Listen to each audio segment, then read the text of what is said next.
And this is the icing on the cake for me, man. I got my man, Big Blaze, man. You know what I'm saying? I've been watching this guy from bodybuilding back in the day, you know what I'm saying? So he and I both share a common bond of bodybuilding and boxing, you know what I'm saying? So it's a pleasure to have you here, bro. Go ahead, formally introduce yourself, man, and let them know what time it is, man. Hey, it's Big Blaze, Jonathan Big Blaze Bowen, you know what I'm saying? That's my fighting name. You can find me on IG, Big Blaze _, you know what I'm saying? From Dallas. Yeah, D-Town stand up, you know what I'm saying? Yeah. So to get right to it, man, how you doing, champ, man? So we're going to cover boxing, we're going to cover bodybuilding, we're going to get to all that, man, because you did bodybuilding before you did boxing. But overall, before we get into all that, how you doing, champ? What's going on in your life right now, man? You know what I'm saying? Where you at? As far as, like, you know what I'm saying, my dreams and goals, deep down, I want to be world champion at 200. Yeah. And possibly even light heavyweight. Yeah. So that's those are the right things to say, and that's the right mind frame out the gate. You know what I'm saying? So wow, where do I begin? So let's start off with you. And are you from Dallas? Where you from? You know, how'd you get into fitness? You always been an athlete? So I'm half raised in Garland, half raised in Fort Worth. Funky Town. Okay. So you know, I went to middle school and high school in Fort Worth. And so pretty much my story is, whenever I moved to Fort Worth, I was already into boxing by that time. Okay. And now, who introduced you to boxing? Was it you just started watching it, or I know you tell me what your favorite fighter is, who you want to emulate your style after. Yeah. But how'd you get into the sport? How'd that happen? Yeah. Just watching it as a baby, literally like watching it on ESPN when I was like 4 years old with my mom. Yeah.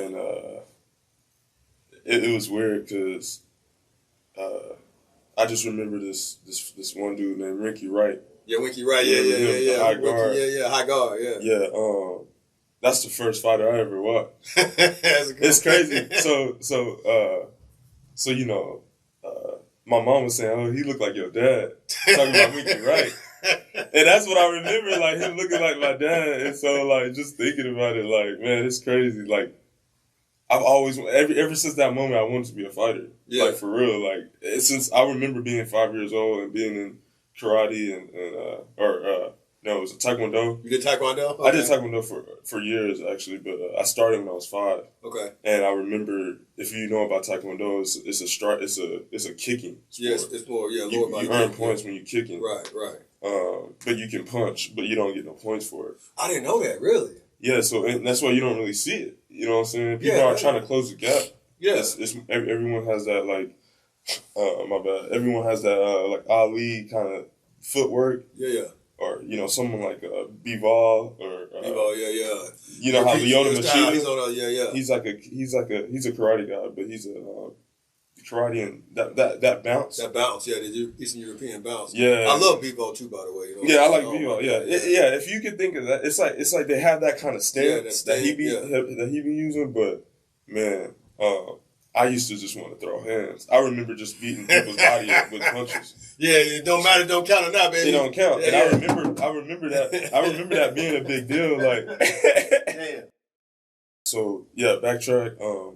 I'm partly raised in Garland, you know what I'm saying, and then partly in Fort Worth. Right. And then I was pretty much saying when I moved to Fort Worth, I was in middle school, and then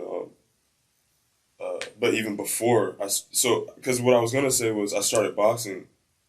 Yeah, when I was in 5th grade. In 5th grade, Worth, right. At LA Boxing and whatnot. And then they changed the name to Lone Star Boxing. But that's pretty much when I started actually competitively boxing, Golden Gloves and all that. Right. So how was the Golden Gloves experience? I mean, how did you like that? Do you remember a lot of that, or was it good? Was it Golden Gloves in here? Or you travel? How was that experience for you? Yeah, no, I used to compete in the Fort Worth Golden Gloves. Okay. So, I mean, that was my first. So Golden Gloves was actually my 3rd amateur fight that I ever had. I was only like 11 or 12. No, scratch that. Golden Glove. My first fight was I was 10, and then when I competed in Golden Gloves, I was like 7th grade. So somewhere around there. Yeah. Okay. And then, but yeah, so basically what I was saying was,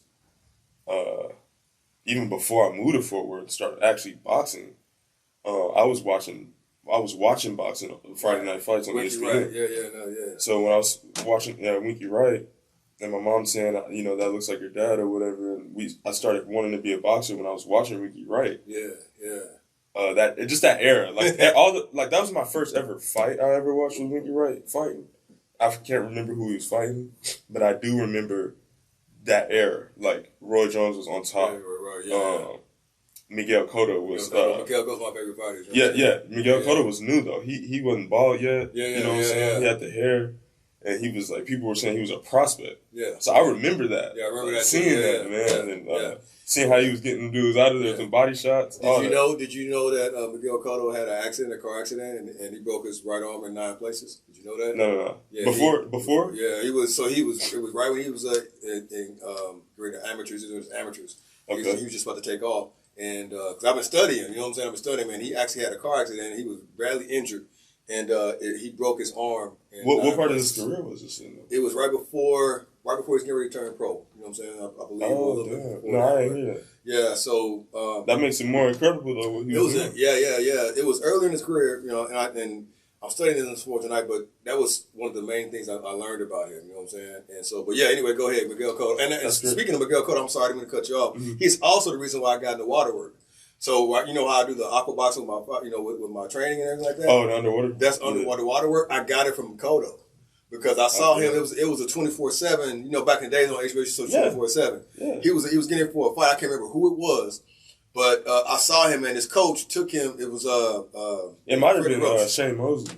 No, it was I don't think it was, but whoever it was, I can't remember. But his coach took him to an aquatic facility, and he was in the water and he had to drag resistance. When you go back and look at the footage, he's got resistance fins on his hands and he's punching through the water.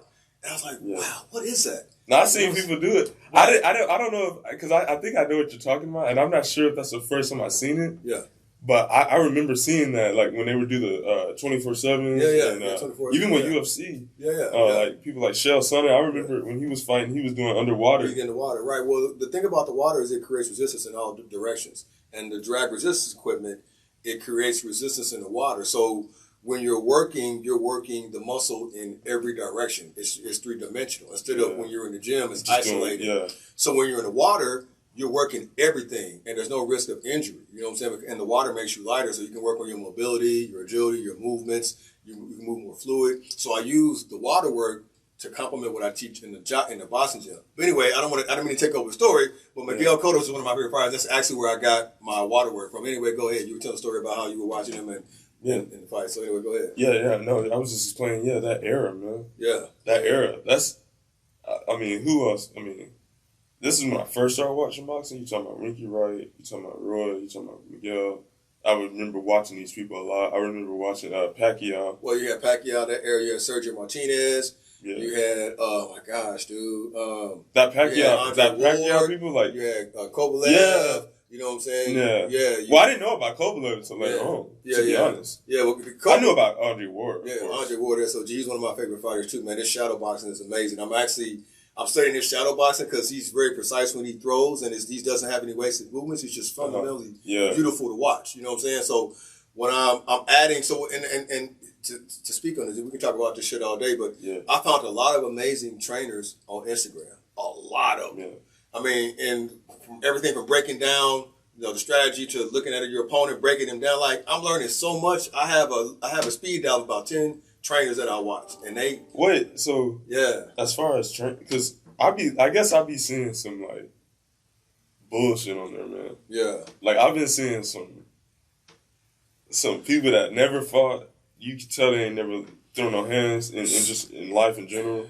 So you know what I'm talking about? Yeah, I know what you're saying, bro. But are you talking about real trainers or the ones that be doing those videos? No, I'm talking about real trainers who have their own gyms. That's different. Yeah, that's different. Real trainers, but everybody teaches the game differently, but it's still the same fundamentals, right? So everybody kind of has their own swag in the way they do things and the way they present and they talk.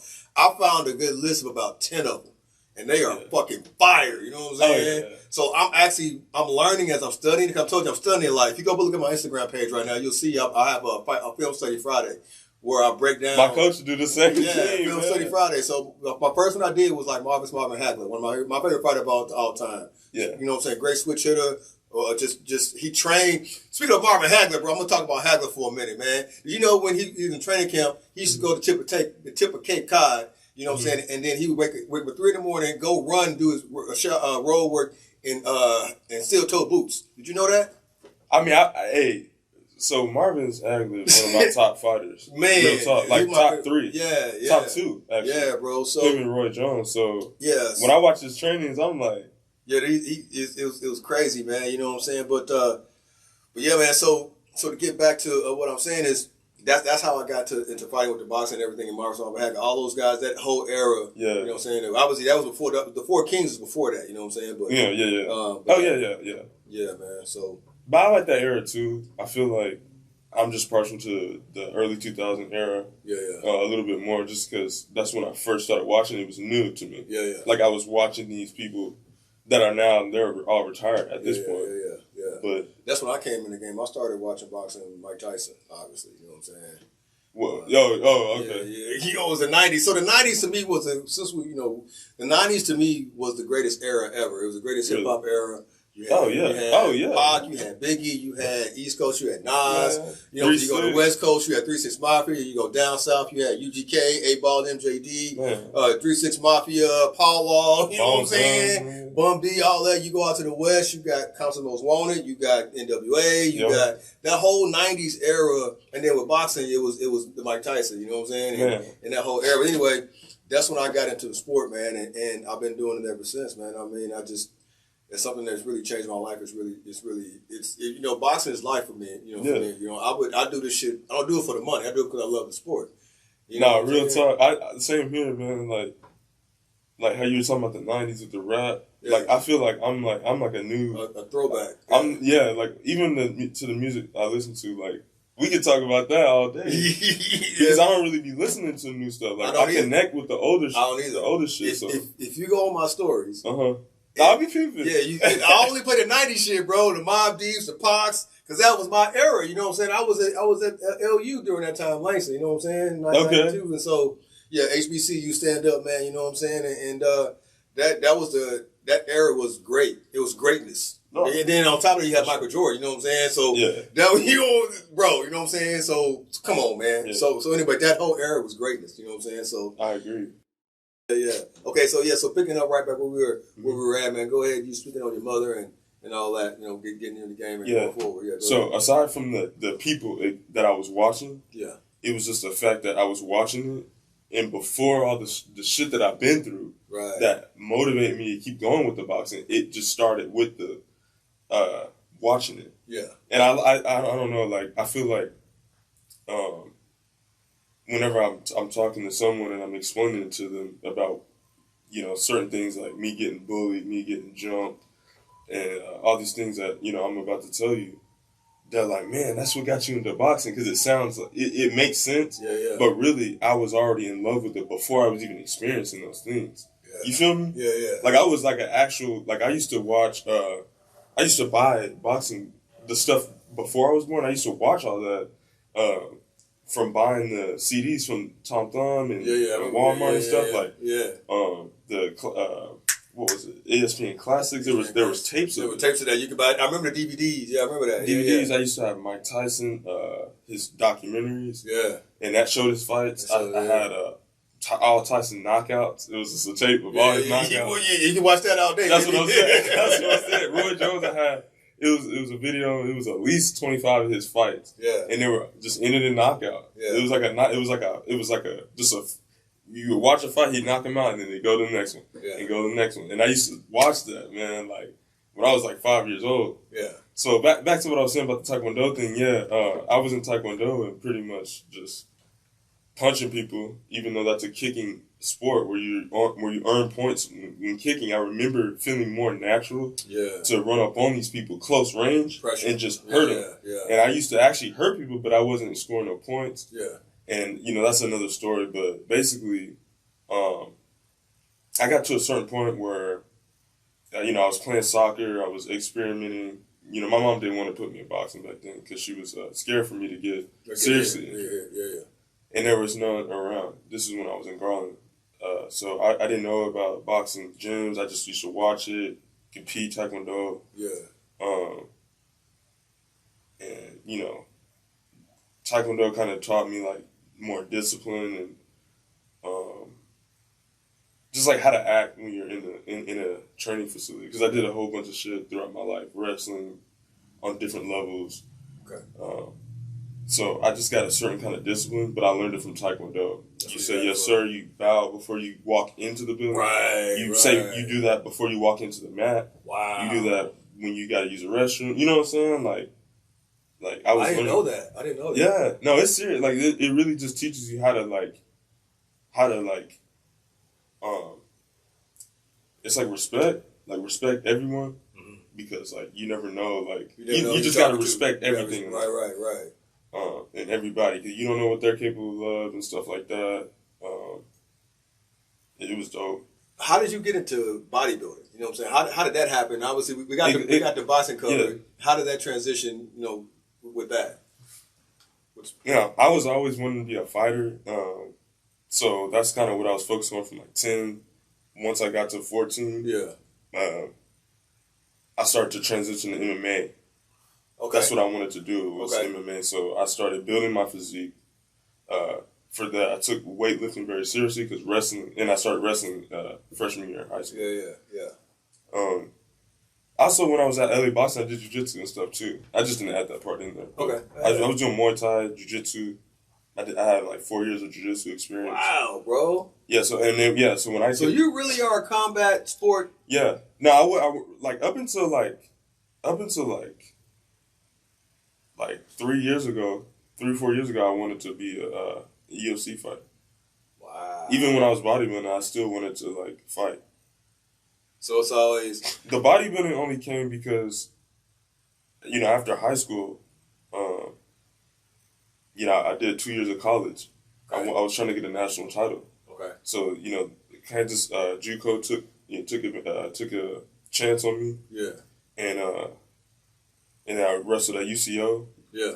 And then once I dropped out of there, my physique was cold. You know what I'm saying? Just because in wrestling, you have to be strong. In boxing, it's not that important. It's not that, yeah. It's about speed and explosiveness and skill and shit. Skills and wrestling, wrestling is more about who's, like, the hardest one. Who's the one that's going to press, and who's the one that has the most brute strength when it comes to, like, moving around things. So you have to lift weights. Right.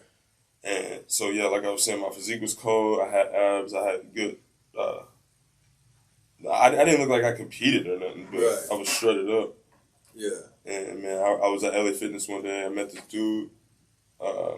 He was a men's physique named Josh. He was like, yo, you need to meet my coach, Ray Baker. Yeah.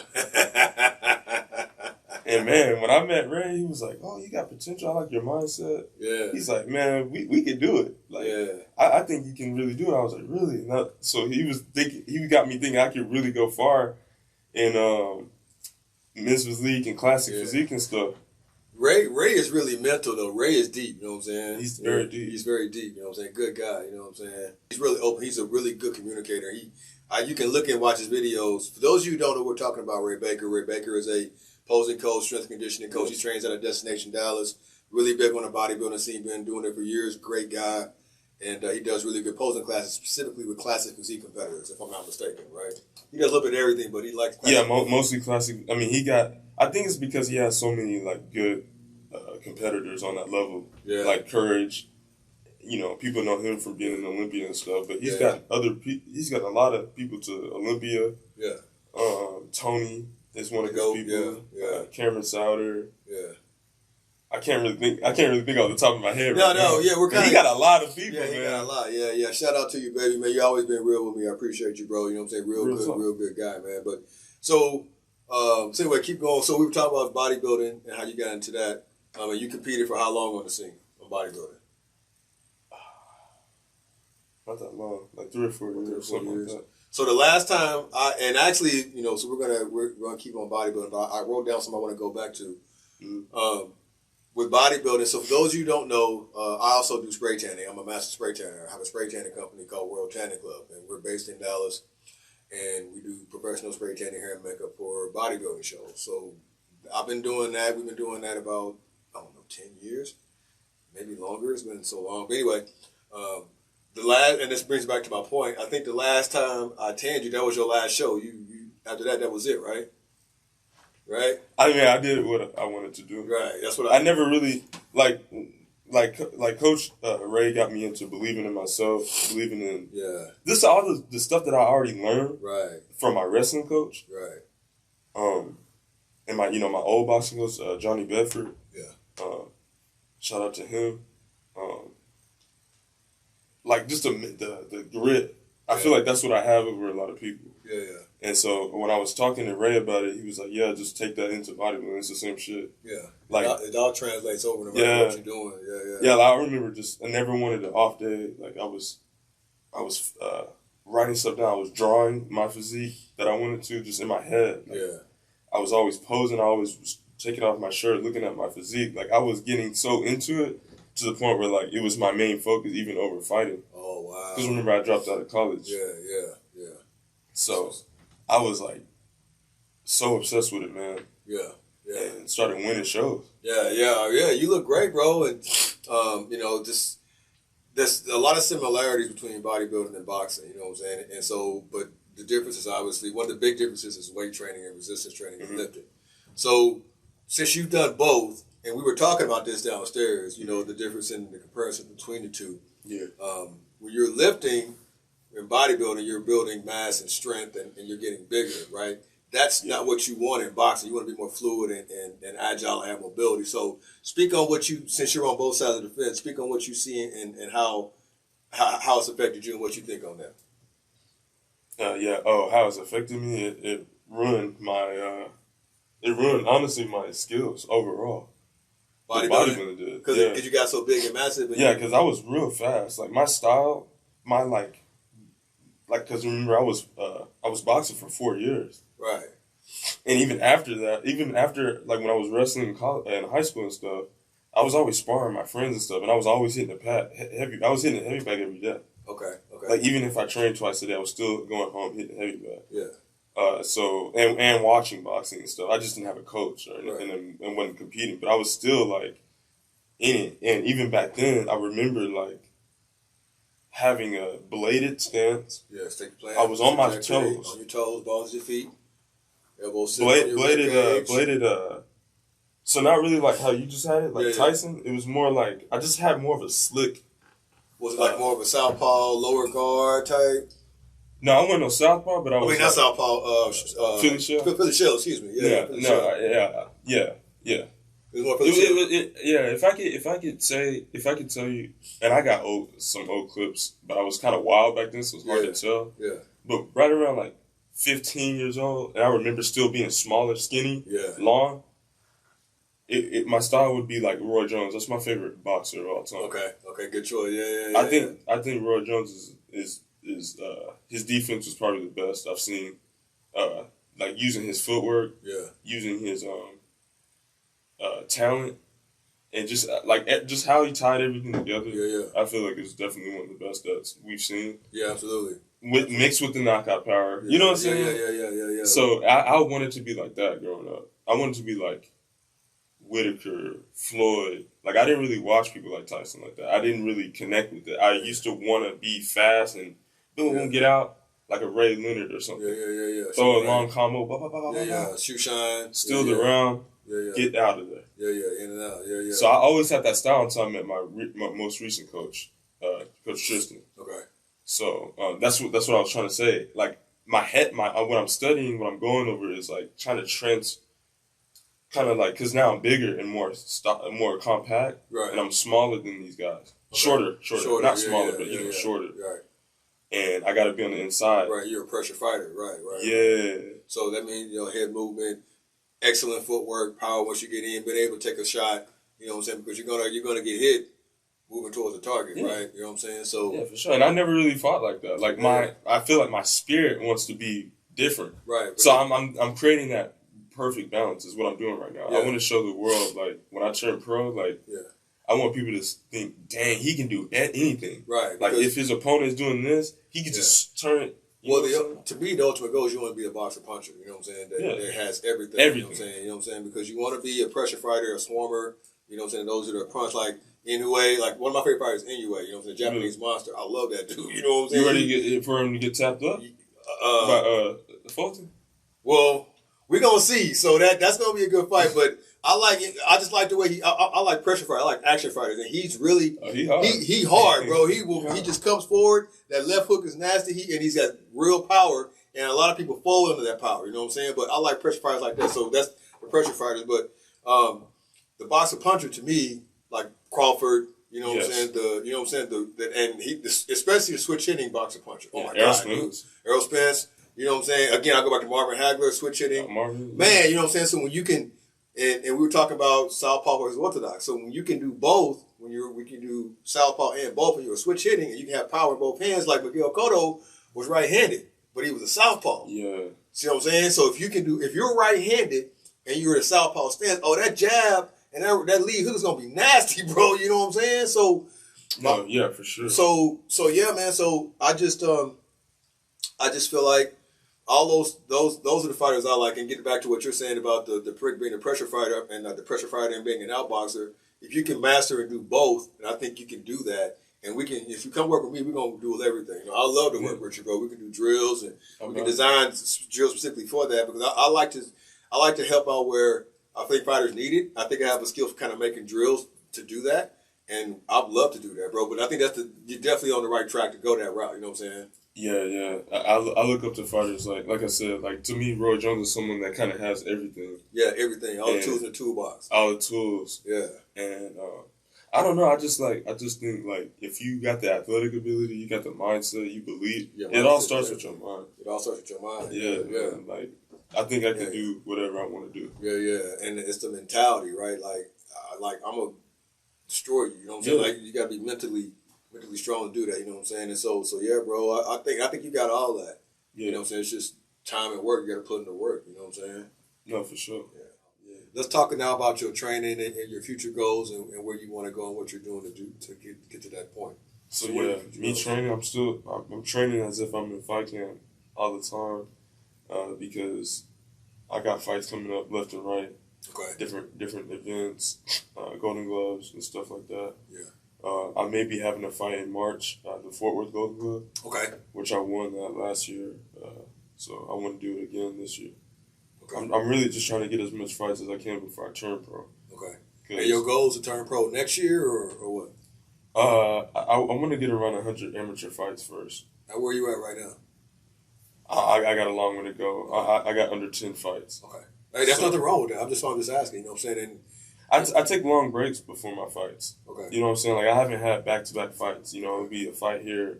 A few months go by, fight here, a few months go by. Yeah. So if I can keep entering these tournaments with my coach and just trust the process, once I'm starting having 2-3 fights each tournament, that's gonna add up quick. And I'm fighting more often. It's gonna add up, and I'm gonna get that experience. I'm glad you came here to hang out with me, man. You know what I'm saying? I've learned a lot. I always love chopping up shop with you on boxing, anybody in general, man. You know what I'm saying? I'm looking forward to working out with you and coming through. We get some work in, you know what I'm talking about? We're going to work on some of that southpaw and everything else. We said we was going to do the peekaboo style. I'm excited about that, man. But, again, I want to open up the floor to you.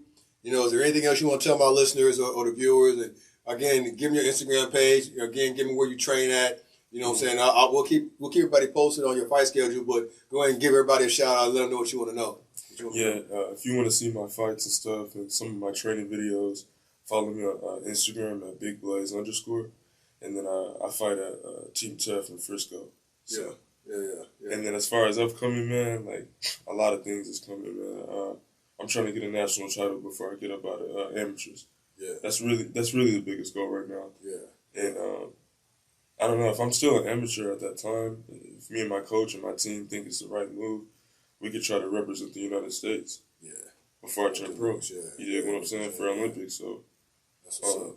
Big goals, big dreams, but anything is possible when you believe in yourself. Yeah. It's all possible, man. With the work to back it up. I believe in it. Yeah, hard work is gonna get you where you want to be every time, man. So again, it's been a pleasure having this man on my show. You know what I'm saying? Y'all be sure to follow him, go watch out for him. You know what I'm saying? J-Rock's Boxing, man. Big Blaze, we out, baby. No boxing, no life.